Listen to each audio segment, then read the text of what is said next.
Hello everyone, ఇలాంటి videos మీకు ముందుగా కావాలి అనుకుంటే మా ఛానల్ని సబ్స్క్రైబ్ చేసుకొని పక్కనే ఉన్న బెల్ ఐకాన్ని క్లిక్ చేయండి. అప్కమింగ్ రివ్యూలోకి వెళ్ళిపోదాం. చామంతి, ప్రేమ్, ఇదంతా నటనే కదా చామ్, నిన్ను మెల్లో నిజంగా తాళి కట్టలేదు కదా, అదంతా నటనే అని మొహం మీద చెప్పేసరికి పాపం చామంతి చాలా అంటే చాలా బాధపడుతూ అలా నడుస్తూ వెళ్తుంది. అంటే ఇదంతా నటన, ఇది నిజం కాదా, నేను ప్రేమ్ బాబ్పై పెట్టుకున్న ఆశలన్నీ అడియాసలేనా అని పాపం బాధపడుతూ ఉంటుంది. అలా చామంతి కరెక్ట్గా అదే టైంకి ప్రేమ్ కారులో వస్తాడు. చామ్, చామ్ నీతో మాట్లాడాలి చామ్ అని అంటారు. ఏంటి బాబు, మళ్ళీ ఏం మాట్లాడాలి మీరు అని అంటారు.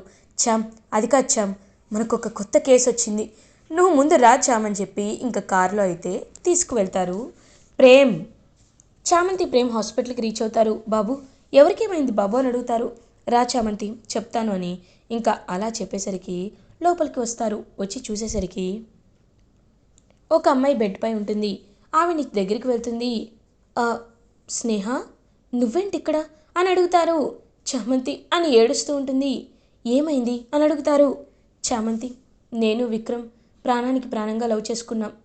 నిన్నే మేమిద్దరం పెళ్ళి కూడా చేసుకున్నాం. కానీ పెళ్ళై ఇంటికి తీసుకువెళ్ళిన తర్వాత అసలు మా వాడు మీ మెళ్ళో తాళే కట్టలేదు అని నన్ను ఇంట్లో నుండి గెంటేశారు. వాళ్ళకి డబ్బు, ఆస్తి, హోదా ఉన్నవాళ్ళు.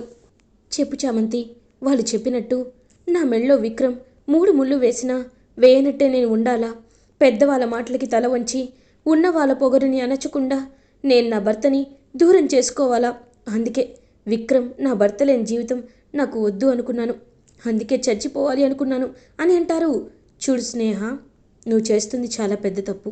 అయినా ఖచ్చితంగా మనసు ఉంటే మార్గం ఉంటుంది.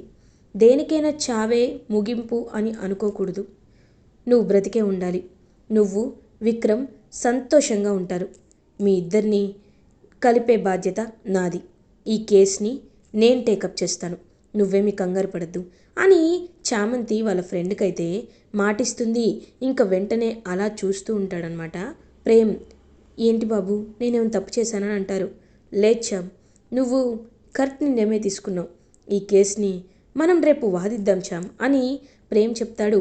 ఇంకా వెంటనే అలా ఇది ఇలా ఉండగా నిషాకి కూడా ఫోన్ కాల్ వస్తుంది. ఇంకా నిషా, హలో, అంకుల్, ఓ ఓకే అంకుల్, నేనున్నాను కదా, నేను చూసుకుంటాను అంకుల్ అని కాల్ కట్ చేస్తుంది. ఏమైంది నిషా అని అడుగుతుంది రమాదేవి. ఆంటీ అదేంటంటే అనేలోపు అక్కడికి చామంతి ప్రేమ్ ఇద్దరు వస్తారు. ఆంటీ, మీకు ఒక ఇంపార్టెంట్ విషయం చెప్పాలి. నేను రావు గారి కేస్ని టేకప్ చేస్తున్నాను. వాళ్ళ కోడల విషయంలో ఏదో ప్రాబ్లం అంట.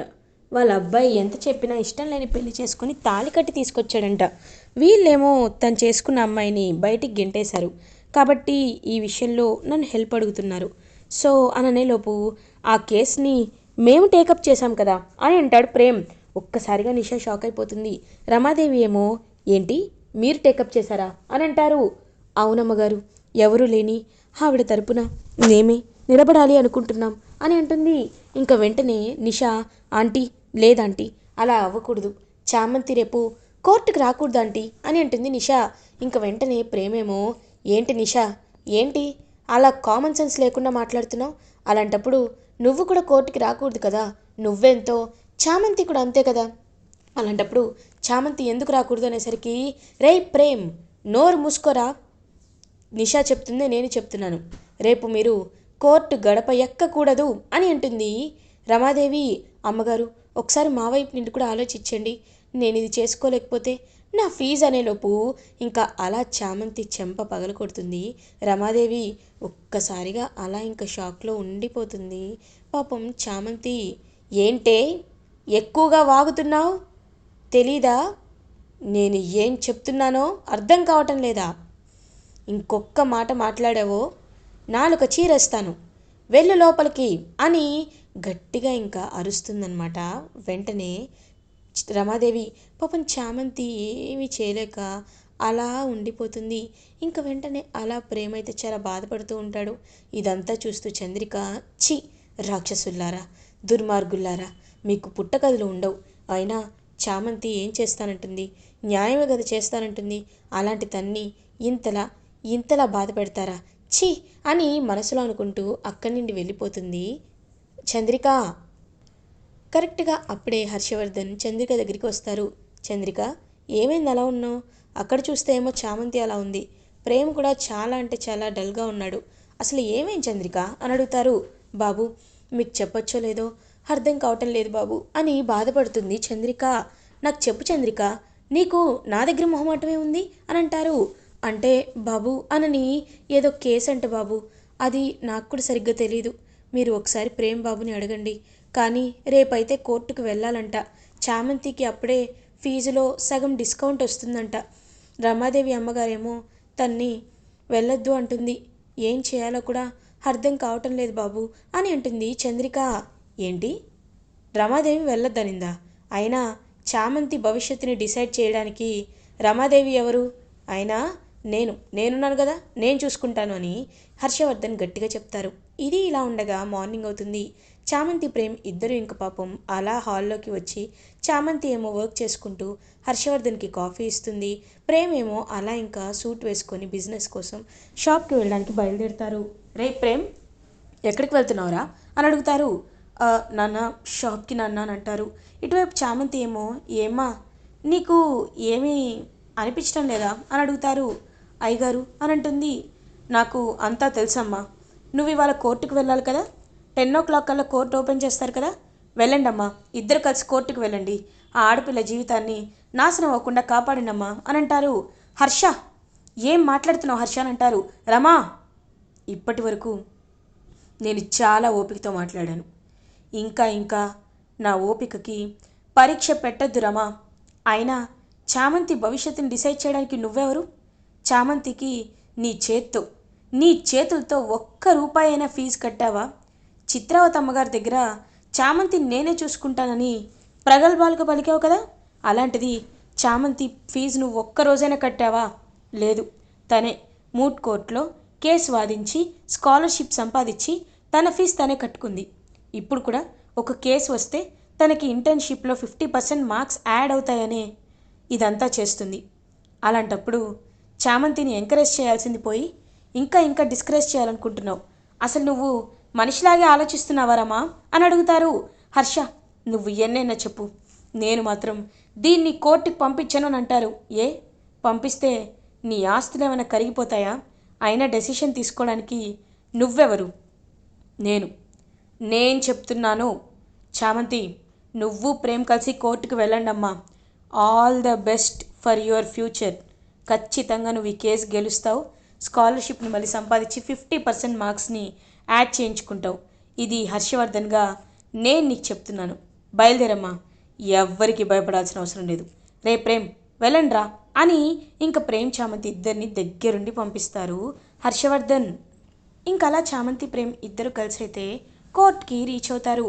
కోర్ట్కి రీచ్ అయ్యి అలా ఇంకా చామంతి ప్రేమ్ వైపు చూస్తూ ఉంటుంది. ఇంకప్పుడే నిషా, ఇదేంటి ఆంటీని వీళ్ళని రానివద్దన్నా ఇలా వచ్చేసారు అని చూస్తూ ఉంటే అప్పుడే ఇంకా కోర్ట్ ప్రొసీడింగ్స్ అయితే స్టార్ట్ అవుతాయి. ప్రొసీడ్ అని అంటారు judge. Thank you your honour, మీకు ఒక కేస్ ఫ్యాక్ట్ అనేది చెప్పాలి అని ఇంకా పబ్లిక్ ప్రాసిక్యూటర్, అంటే ఎవరైతే ఈ విక్రమ్ వాళ్ళ అమ్మా నాన్న ఉన్నారో, అంటే ఎవరైతే అమ్మాయి సూసైడ్ చేసుకోవాలనుకుంది బట్ తన అత్తింటి వాళ్ళనమాట, వాళ్ళు పబ్లిక్ ప్రాసిక్యూటర్ తరపు. సో పబ్లిక్ ప్రాసిక్యూటర్ అయితే చెప్పడం స్టార్ట్ చేస్తారు. యువర్ ఆనర్, అంటే నిషా అనమాట ఇక్కడ. యువర్ ఆనర్, నేను మీకు ఫ్యాక్ట్స్ అనేవి ఈజీగా చెప్పడం జరుగుతుంది. విక్రమ్ అనే ఈ అబ్బాయిని స్నేహ అనే ఇదిగో ఈ అమ్మాయి ట్రాప్ చేసింది. ఈ అబ్బాయి చాలా ఉన్నవాడు అని తెలుసుకొని ప్రేమ అనే ఒక ట్రాప్ని వేసి కంప్లీట్గా అతన్ని తన మత్తులో మునిగిపోయేలా చేసుకుంది. అలాంటి ఒక క్షణంలో మెడలో తాళి కట్టించుకుంది యువర్ ఆనర్. ఆ తాళిని చూపిస్తూ నేను ఈ ఇంటి కోడల్ని అని వచ్చింది. కానీ ఈ స్నేహ దుర్బుద్ధి తెలుసుకున్న విక్రమ్ వాళ్ళ అమ్మ నాన్న ఇద్దరు కలిసి ఆ అమ్మాయికి మా వాడికి ఎలాంటి సంబంధం లేదు అని బయటికి పంపించేశారు. ఒక అమ్మాయి ట్రాప్ చేస్తే వాళ్ళు ఎందుకని అలా బిహేవ్ చేయకూడదు? అయినా తన మెడలో తాళి కట్టింది కూడా ప్రూఫ్ అనేది లేదు కదా, అలాంటప్పుడు ఎలా ఈ పెళ్ళిని యాక్సెప్ట్ చేస్తారు అని అడుగుతుంది నిషా. ఇంక వెంటనే డిఫెన్సివ్ లాయర్ అంటే చామంతి అబ్జెక్షన్ యువర్ ఆనర్, సాక్ష్యం లేదు అంటున్నారు. ఆ అమ్మాయి మెడలో ఉన్న 3 ముళ్ళు సాక్ష్యమే కదా యువర్ ఆనర్ అని అంటారు. బట్ విక్రమే కడుతున్నట్టు ప్రూఫ్ లేదు కదా అని అంటారు. చూడండి పబ్లిక్ ప్రాసిక్యూటర్ గారు, నేను ఒకటే చెప్పాలనుకుంటున్నాను. చెప్పే కంటే ముందు క్రాస్ ఎగ్జామిన్ చేయాలనుకుంటున్నాను. ఒకసారి విక్రమ్ని బోర్డులోకి రావాలి అనుకుంటున్నాను అంటారు. విక్రమ్ బోర్డులోకి వస్తారు. విక్రమ్, నేను మీరు చెప్పేది ఒకసారి జాగ్రత్తగా వినండి. స్నేహ మిమ్మల్ని మనస్ఫూర్తిగా ప్రేమించింది అని మీరు అనుకుంటున్నారా, లేకపోతే తను ఇదంతా డబ్బుల కోసమే చేస్తుందా అని అడుగుతారు. మేడం, లేదు మేడం, స్నేహ అలాంటిది కాదు. తను డబ్బు మనిషే కాదు. నేను ఎన్ని గిఫ్ట్లు ఇచ్చినా తను ఎప్పుడూ తీసుకోలేదు మేడం.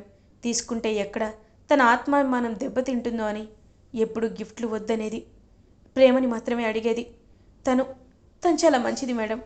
కానీ మా అమ్మ నాన్న అని ఇంకా ఆయాసపడుతూ ఉంటాడు. వాళ్ళ అమ్మ నాన్న ఏమో కోపంగా చూస్తూ ఉంటారు.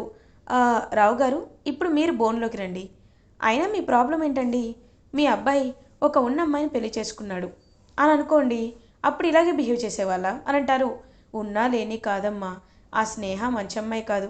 కావాలంటే మా దగ్గర సాక్ష్యాలు కూడా ఉన్నాయని ఆ స్నేహ ఒక మంచి అమ్మాయి కానట్టు, అంతకుముందే తనకు ఒక 4-5 మెంబర్స్ బాయ్ ఫ్రెండ్స్ ఉన్నట్టు, ఇంకా కావాలనే విక్రమ్ని ట్రాప్ చేసినట్టు సాక్ష్యాలైతే ఫేక్వి తీసుకొస్తారు.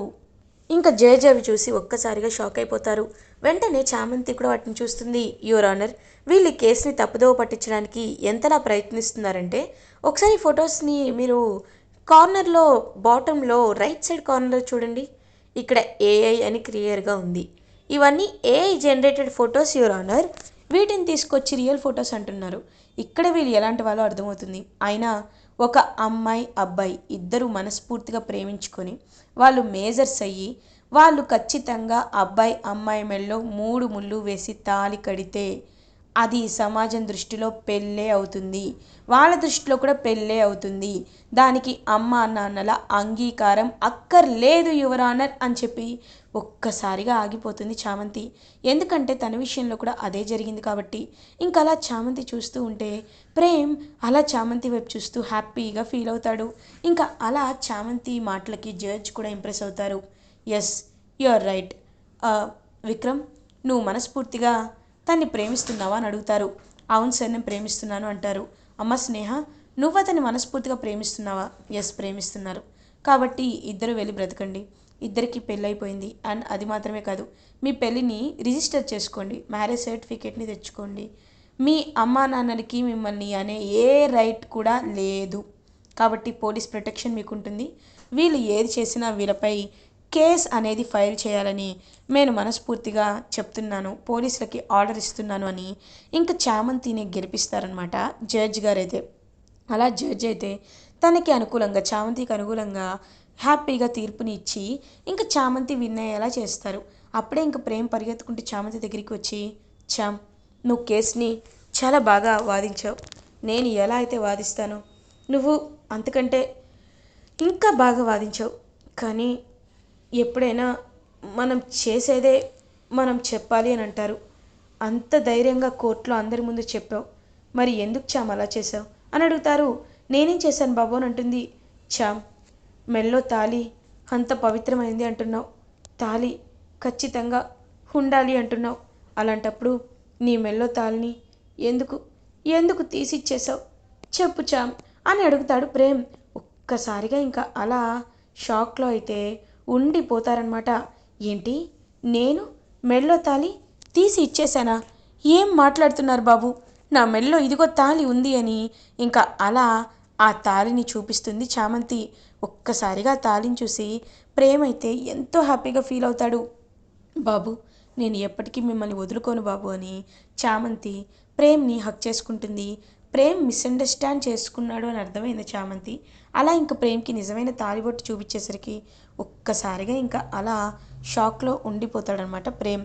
ఇంక వెంటనే చామంతిని హక్ చేసుకొని, చామ్, నన్ను క్షమించు చామ్, ఐఎమ్ సో సారీ.